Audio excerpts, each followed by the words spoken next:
everyone, welcome to our page Bengali ব্লগসে সবাইকে আবার স্বাগত।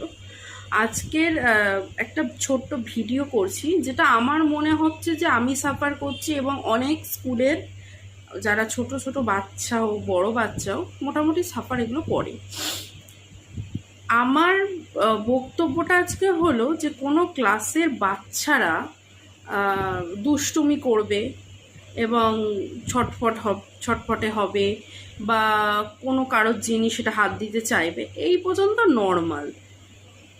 কিন্তু কোনো বাচ্চাকে একটা এলকেজির বাচ্চা বা নার্সারির বাচ্চা বা ইউকেজির বাচ্চা বা ক্লাস 1-এর বাচ্চা যখন একটা টার্গেট করে যে এই বাচ্চাটি একটা ভালো পেন্সিল নিয়ে যাচ্ছে, মানে এটাকে নষ্ট করতে হবে, এই বাচ্চাটার ড্রেসটাকে ভালো করে কালি দিয়ে দিতে হবে, বা এই বাচ্চাটার ভালো কোনো জুতো থাকলে সেটাকে ইচ্ছা করে পা দিয়ে মারিয়ে দিতে হবে, মানে এই ছোট ছোট জিনিসগুলো আমরা না কখনো এগুলোকে দেখি না ভালো করে, যে না বাচ্চা কি করছি।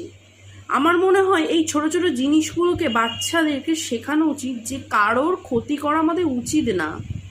নীতিবোধ কিন্তু ছোট থেকেই বাচ্চাদের মনে কিন্তু দাগ কেটে দেওয়া উচিত, যাতে বড় হয়ে সেই জিনিসটা কিন্তু মনে না হয় যে কাউকে বিরক্ত করে কারোর সাথে ছ্যাবলামি করে সেই জিনিসগুলো মানে খুব কুল ব্যাপার। এটা আমার নিজস্ব মতামত যে ছোট থেকেই বাচ্চাদের কিন্তু যেরকম ভালোবাসা উচিত তার সাথে সাথে শাসন করাটাও উচিত। আলটিমেটলি এরা কিন্তু বড় হয়ে গেলে তখন কিন্তু বাইরের লোকের সাথেও যেটা করে আসছে ঘরের মানুষের সাথেও যে সেম করবে তার কিন্তু কোনো গ্যারান্টি নেই। ছোট থেকে শাসনটা খুব ইম্পর্টেন্ট। মারধর কথা বলছি না যে বাচ্চাকে মারধর কর না, বোঝানো ভালোবেসে। এটা আমার পার্সোনাল মতামত। আপনাদের মতামতটা আমাকে জানাবেন যে আমার যে কথা বা আমার ভাবনা সেটা কি ঠিক না ভুল। আমি বললাম, হতেই পারে আমি ভুল বলতেই পারি, একটু আপনারা জানাবেন কমেন্টে যে আমার ভাবনাটা ঠিক কিনা।